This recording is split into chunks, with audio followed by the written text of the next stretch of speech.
What is up, everybody? My name is James D. Fiore, and this is Blackballed.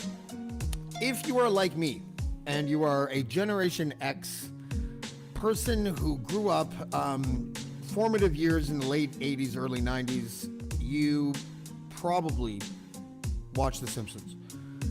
I had a hard time trying to figure out how to do a proper intro for a show like this because of the impact that it's had on not just television and the way that we produce animated series for adults now.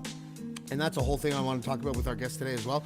But also the fact that the writers that work on this show, I'm sure are aware, but I would like to know as to how deeply they are aware of how the verbiage and the personalities and the jokes and the way the turns of phrases, I don't know if that's the right way to say it, has sort of permeated and just sort of absorbed into, especially Generation X, into our entire generation. There are bands named after words, just singular words that are just completely made up on The Simpsons. And it is such a fascinating show that I wanted to get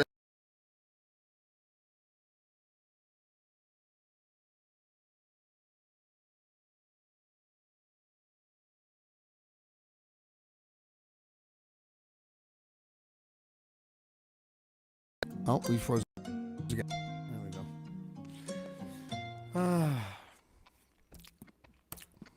Hi, Michael. Hey, we froze again. Yeah, this is what I mean. This is why I think I got to get a new software. Mike Price, welcome to the show. How are you? Hey, buddy? hi, James. I'm so good. Thank you so much for having me back. No problem. I'm not sure how much of that intro you heard because of our little glitch there, but there is something special about that show, and that is the understatement of the century. But when I was growing up, it was a friend of mine that told me. So this is like, I was going to high school between 90 and 95. And somewhere in there, 93, 94, a friend of mine actually came up to me and we were just, I don't know where we were, but we were talking and he said, don't you find it weird that we all talk like Simpsons characters now? and it wasn't like the eat my shorts lines. It was especially this, meh. And I know that came from The Simpsons. That word means so much. But what is there?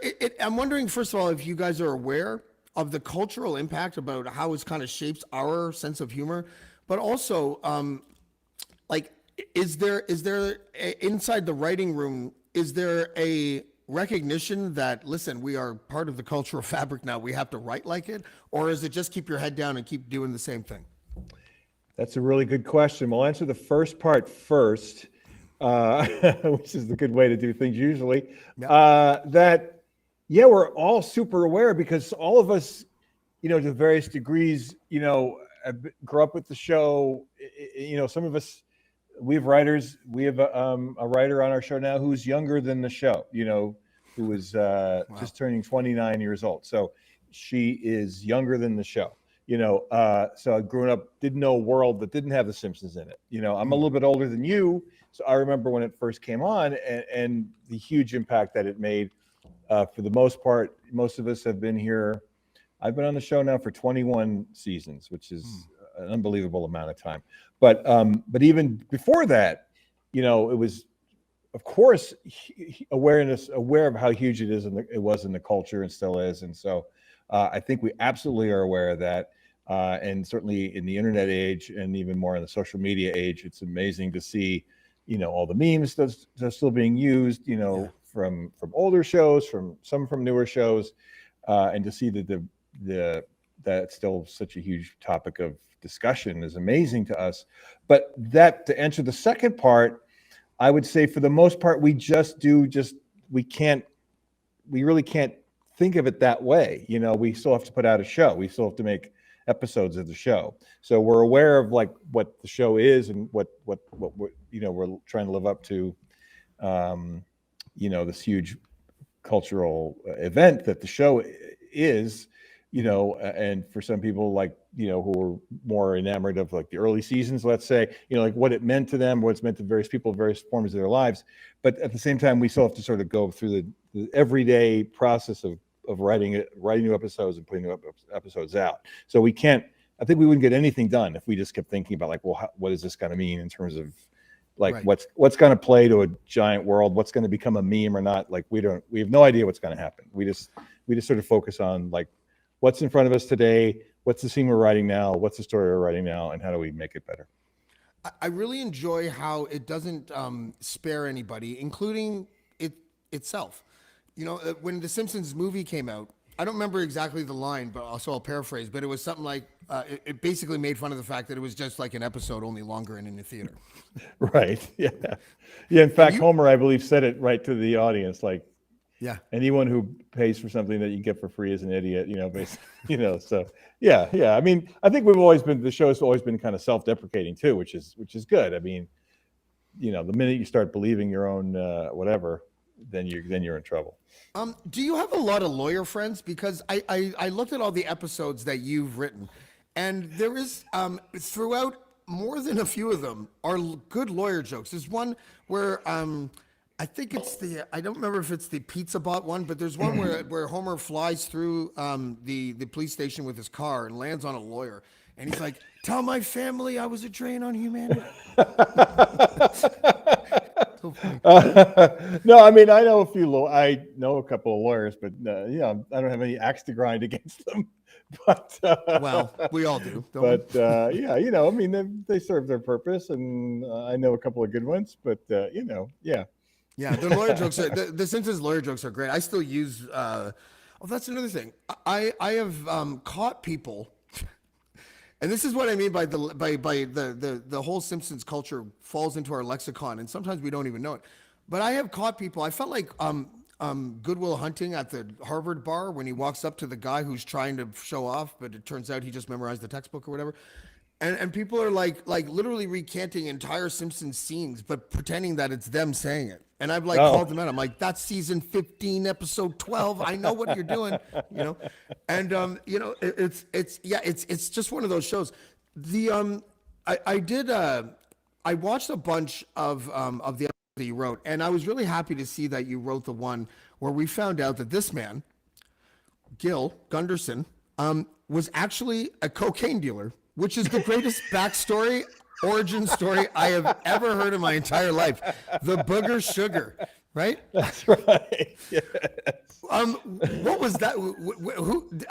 You wrote that show.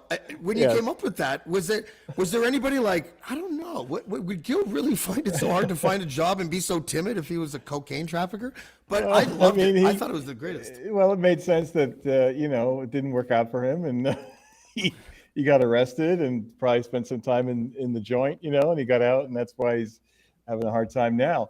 I can't remember exactly how that came about. Like we decided that happened, but that was a really fun episode that I really had a great time writing. That was the one that you mentioned earlier about the Pizza Bot Homer working at the Chuck E. Cheese type place. I think we needed a reason for it to be shut down. That's what sometimes what we'll do is as we're working out these stories, we knew that we needed to. That episode was really interesting. It came from a place where our executive producer Matt Selman and I were talking about various things about fast food restaurants and things like that, and we came across the story that was on a podcast about a guy who grew up, in the 80s and 90s, and was enamored of Chuck E. Cheese type places, and there was another place called Razzmatazz, and there was a place called Showbiz Pizza that had those kind of robot bands, and he loved them so much that he found them, found old versions of them out and restored them, and it just said, "Oh, this was such a fun story for us." We said, "Let's find a way to make that Homer," and a whole thing about nostalgia and about ownership of your childhood memories, and it just became a whole big thing. And so then we decided, okay, well, let's say that back when Homer was a teen, he worked at one of these places, and he got to know these animals, these pizza robots very intimately, but something happened that took them away from him. So then that came to like, what could that be? And so I can't remember who pitched it, but the idea that Gill was running the places using the robots as a means of smuggling cocaine, and then they were raided by the FBI, just was funny and made sense. And then we just went with it. I had a friend of mine call me after the episode aired because I didn't see it at first, and he's like, "Are you sitting down?" I'm like, "Yeah." He's like, "You know Gill from The Simpsons?" I'm like, "Rotary cell phone guy? Of course I do." It's like, "Yeah, he was a cocaine trafficker," and I'm like, "What?" He's like, and he sends me the episode, and I watched it, and I was like, "Oh my god, I love this show so much." There was a time when I guess after season 13 or 14 or something, where people in my generation, there was this trendy thing to say where like, "Oh, Simpsons have lost the plot; they're not funny anymore." And I never thought that, but there was a big gap for me until I had kids where I didn't watch the show anymore. It wasn't anything particular; it was just life, right? And then I have my kids are 8 and 6 now. They've seen almost every episode. I don't know if what I'm doing for them is good or bad, but I think it's good. I think they'll be funny as fuck if they're not. I bet they will. You know, but the idea, and Saturday Night Live goes through this same thing too. I guess anytime you're a show that's been on for so long, there's going to be times and periods where people are going to say it's not as funny as it used to be, and this and that. I think that, and I could be totally wrong, but I watched it when it first came out for the first 12 years or so. And then I had some gap, and then I started watching it again.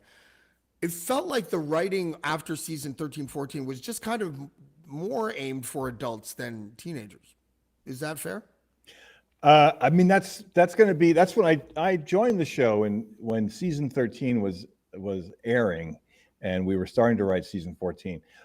So it's hard to say because I've, like I said earlier, just been in the middle of it and just working on the show. So I can't say there was any kind of like decision from on high saying we're going to change the way we write it now. You know, we just wrote the show the way we write it, and you know, we're guided by our executive producers. And so I don't know. I mean, it's always an interesting thing. Like everyone has a relationship to a thing based on, you know, especially a thing that's been around for a long, long time, like Saturday Night Live, like you just mentioned. Like I was a huge fan of Saturday Night Live. You know, I'm a little bit older than you, so I remember when it first came out, and it was like, oh my God, Chevy Chase, Dan Aykroyd, John Belushi, this is like the greatest thing ever, you know. And it was like a revelation, and I never missed it. And they put out a companion book that I still have that had like pictures and scripts, and it made me want to be a writer. And you know, it's like, wow, oh my God, you know. And then like 5 years into it, they had that crazy time with Joe Piscopo and Gilbert Gottfried, and you know, and that wasn't so hot. And then, you know, but your memories of how you felt when you first saw it are very, very strong, and that's like a nostalgia for it. So I can understand why, you know, something like people who really are huge. I'm a huge admirer of the early seasons of The Simpsons too. I think that they're fantastic and great, but I think that partly sometimes it's hard to sort of divorce yourself subjectively or objectively from how you felt when you first experienced something. And of course, years later, it's not going to be the same. You're a different person. It's a different thing. My son thinks that when Marge wants to snuggle, she just means snuggle. Of course, yeah, you know? That's right. That's network TV. I'm kind of glad that you guys still do that. You know, like because I do. Yeah. I let my kids watch it. I don't let them watch Itchy and Scratchy. That's the only thing I don't let them watch, or the Halloween ones. I don't let them watch that either. Yeah, that's a pretty good choice. That's a pretty good decision. But my daughter, she's 6, and she's like, she likes the older ones. And so she'll ask me. I'm like, because I call it the Secret Simpsons time. I'm like, Secret Simpsons, and then they all come rush into the bedroom, and we watch Simpsons on my computer together. Yeah. And she's like, Daddy, can we watch cartoon Simpsons and not animated Simpsons? Because she refers to classic Simpsons as cartoon Simpsons because of the difference in the modern animation versus the right. animation. Certainly, yeah. That's the one thing that is absolutely markedly different is the way the show looks. You know, for the past 15 years or so, I think is when we went into the HD era. You know, and personally, you know, I'm a big fan of those early seasons. The look of the early seasons, and it would be fun to sort of find a way to sort of find a happy medium because the way the show is produced right now is much more efficiently. You know, it's done digitally largely. I mean, it's still drawn, but there's no cells anymore like there used to be. Right. So that makes it amazingly easier to produce the show, but the look is a little bit, doesn't have that same look, you know. So I'm a big fan of that original look, and I wish there was a way to, maybe there's a way sometime to sort of find a middle area for it. Just need a filter. Instagram could probably hook you up. That's true. The one thing also that I think was consistent with I'll use my daughter's vernacular, the cartoon versus animated, is and I'm not a student of animation, but I am pretty studious because I watched the babysitter was my TV. So there's certain things that I noticed about production. And with The Simpsons as an animated show, the thing that set it apart for me was the eyes of the character. Mm-hmm. The eyes were the things that made like the way they darted and the way that they blinked and all that. It's separated from the other animated shows. And I just kind of wanted to get your thoughts on that. If I'm off because I'm not, you know, or if I'm onto something, because that is what I've noticed. That's interesting. Oh, sorry. Were you going to finish? No, go ahead, please. Well, that's what it makes. I mean, Matt Groening is a genius in many ways. That you know, he drew these characters that are in many ways incredibly simple. You know, simple shapes, circles and dots and points. You know, but so expressive. And between his original work and like the work of the original animators like David Silverman, who's still director on the show, that finding that way of turning those characters and make them expressive, but also have that kind of simplicity is incredible, you know. And I know that Matt has talked about, which is something that is really true, which is that he on purpose, when he designed the characters, designed them in such a way that they're silhouettes. Like when you just see the silhouette of Marge, you know who that is. You know, when you see the silhouette of Lisa or Bart, you know who that is. So it's incredibly complicatedly simple, I guess I'd say. You know, that it's simple, but with a lot of thought behind it. Yeah, the subtlety. Yeah. That's always the way that great ideas are. They're subtle but genius, right? Like it's just, you know, the marriage of those two things. Also my interest in this person, Julie Kavner. My daughter, again, it's like I get all my ideas from my daughter, but sorry, I have to cough, so I'm going to mute for a second. Sorry about that. My daughter's like, Marge's voice is different. And I sort of noticed, but I was like, oh, did they get a new actor? Then I looked it up. So she had a lump on her throat, and that's why her voice changed? I wasn't aware of that. No, I don't know. I mean, I know Julie enough to work with her, and she's a wonderful person, a wonderful actor. You know, I mean, it's no secret that the show's been around for 35 years. So people go through their life, you know. So I think she's wonderful. I didn't hear anything about a lump on her throat, but I mean, she's always had, that's her voice. That's the voice that she has. And, you know, that's what happens as we go through life. But I think she's still incredible, does an amazing job, and is a very, very sweet woman. And I really enjoy working with her. I think what I was going to say, though, is that I'm glad that it wasn't a different voice, because it's clearly a different type of Marge. I don't know when it started, maybe season 29 or something like that, or 28. And what I was happy with is that they kept the same actor, and they just said, deal with it, audience. You know, the voice is a little bit different. It's very noticeable. And the fact that they were just like, you know, we want this person on our team. You know, it reminded me of, as I was preparing, that vibe that you have at F is for Family. I don't know if it's quite the same in The Simpsons because there's so many writers, but it feels like there's a loyalty thing with the producers. Where they're like, oh my God. Well, I mean, Julie Kavner has been Marge since day one. Mm-hmm. And, you know, she'll be Marge as long as she wants to be Marge. I mean, that's who she is. And she's not just a voice. She's an amazing actress, you know, who has had an incredible career even before The Simpsons, you know, working on TV and film and the TV show Rhoda, and, you know, incredible movie performances, you know, and she's just a really gifted, wonderful person who brings, you know, the soul of the character, you know, it comes through her, you know. So, and I would say that about all the actors on the show, you know, no one expected a show like this to be around for 34, 35 seasons, you know. So as we move on further into the future, you know, we'll see how everybody does. But like right now, we're so happy with this amazing cast.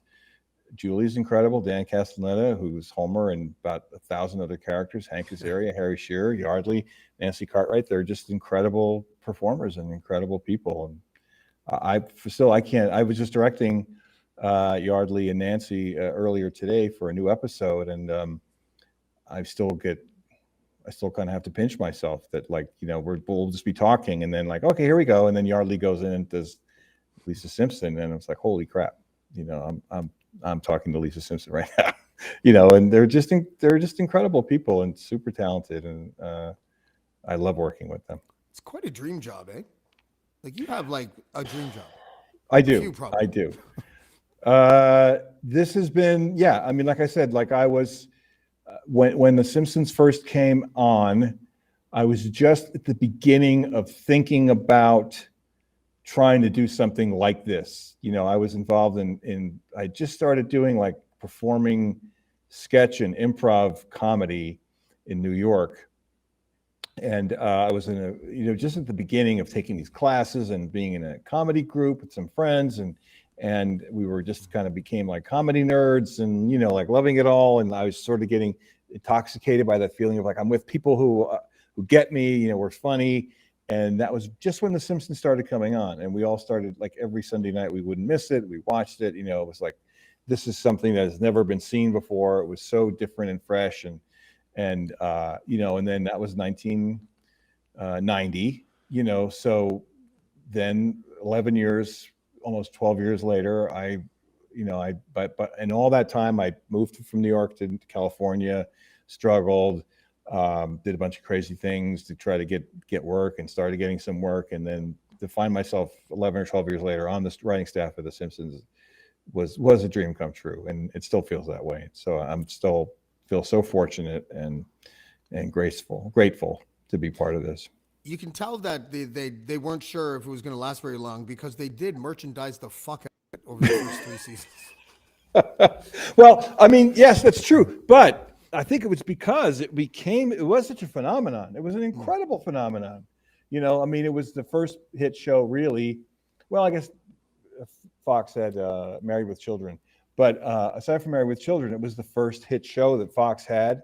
But it just tapped into the zeitgeist, of like, I remember that time. I remember like living in New York then, and within like a couple of months, let's say, or even less than that, of it coming out, walking down the street in New York, and every other guy on the street was selling, Bart Simpson T-shirts and the real kind and the bootleg kind, where it was like a black version of Bart, or whatever. And it was incredible. So God bless them. I didn't see the black version of Bart. That would be interesting. Yeah, there were quite a few of those. I also had, I got my ear pierced because I saw a Bart Simpson earring. Oh, wow. Not controlled by TV at all. But are you, is it not intimidating, that's the wrong word. When you look at all the people that have written Simpsons episodes, there are some really famous people there. Is that something that, it used to be you make your bones and you want to be a comedy writer, and then The Simpsons are kind of like part of that journey. But now it kind of feels like if you're like the Ricky Gervais got an opportunity to write part of a Simpsons episode. So that's like the reverse engineer of that. Is there like a way that they make those decisions that you're aware of about how you've staffed the writer for each season? Well, we have a staff. I mean, I'm not at the highest level of hiring staff, but we have our regular staff, which has been assembled over time by our showrunners, by Al Jean and Matt Selman and Jim Brooks, our ultimate super boss, and Matt Groening. That everyone, as long as you're doing a good job and you get to start writing a script, everyone gets to write at least one script a season. And then, the thing with Ricky Gervais was like the Office, before the American Office starring Steve Carell, there was the original British Office starring Ricky Gervais. So we were huge fans of it, just gigantic fans of it. And I think what happened was he came to visit. He was in LA and we invited him to come by and say hello, and he did. And he was a huge fan of The Simpsons. And so I believe Al Jean asked him, hey, would you want to be in an episode? He said he would love to be in an episode. And then we really admired his work and his writing on The Office, of course, with Stephen Merchant. So we said, well, would you like to write the episode that you're going to be in? And he said yes. So that's happened a couple of times. We did one with him like that. We did one with Seth Rogen that was really, really funny, that he and his writing partner Evan wrote together. There was a weird, interesting idea that happened, which was that Judd Apatow, big time movie director, way back when he was starting his career, he wrote like a sample, like a spec script of a Simpsons that he talked about. We read about him saying what it was, and Al Jean or someone said, hey, that's a good idea. Let's actually make that now. So we ended up making that episode. That's kind of been a fun thing to have kind of guest writers come in on the show. But for the most part, it's us on the staff working on everything together.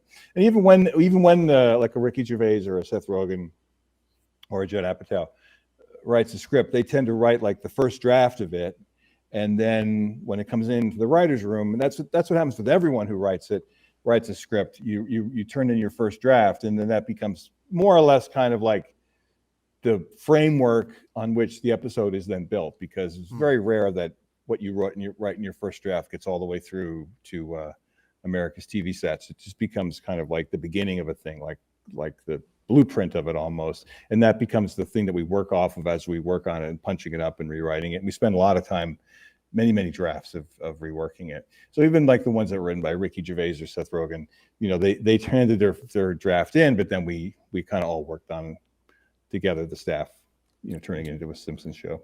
When you write on the Simpsons episode that you've written on, are you responsible for the musical numbers as well? Well, I came from theater. I was a theater major and I love musical theater. So I really enjoy like working on the songs. So usually if there's a song in a show that I wrote, then I'll have maybe take the first whack at the lyrics, and then we work with our musical people to come up with the music part of it. But if it's someone else's show, I like to contribute as well. But yeah, I tend to, if there's songs, I at least make the first crack at writing the lyrics. It's my chance to be kind of my frustrated version of being a Broadway musical lyricist. But again, I think do you think what helps these, like the fact that I let my kids watch it with me, do you owe that to the fact that it's on cable? And what do you think would happen if it was only digital? Do you think, like, would you guys change in order to be more free with profanity and all that? Or do you think you would maintain the way? I don't think that will ever change no matter where it goes. I think there's a certain well, we've done 750 plus episodes by now. This is what The Simpsons is, the movie is the only thing that's well, besides the movie, there were these like videos they made in the early years, the one with Bart doing the Bartman and whatever there's the Maison Derriere is my favorite one. Right, that's a good one. But they had these special like videos, like a Bart doing the Bartman was a separate video. There was a video called Big Trouble that was kind of a music video starring Bart. And then the movie changed things because it was a feature length thing, and there was some stuff in there that you would never see on TV, like naked Bart skateboarding and Marge saying "God damn it" and things like that. Yeah. But I think it would be too weird to, like, let's say if we weren't on network TV anymore and now we were on streaming or Netflix or cable or whatever else, and we could do whatever we wanted. Like, The Simpsons will never be like F is for Family. It will never be Brickleberry or whatever. It'll always be The Simpsons. So I don't think much would change at all. If the show is on some other platform. Well, I think that makes me happy. That's us. That's it for us. Listen, I want to thank you so much for coming, because you're one of those dudes that, like, I could make this show 2 hours, but I'm sure neither of us have the time right now. But I was gonna, when I originally started planning for this, I was just gonna watch all your episodes and just talk them one by one, but I thought that might be a little bit redundant. But no, I'm really happy that you came. Stick around when the outro goes, and let me talk to you for a couple minutes afterwards, sure, so I can iron something out about that edit. You got it, of course. All right, thanks, Mike. I appreciate it, Mike. Mike Price, everybody from The Simpsons. Thank you so much, buddy.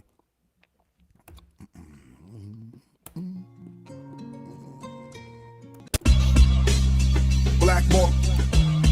Blackballed. Blackballed. Blackballed.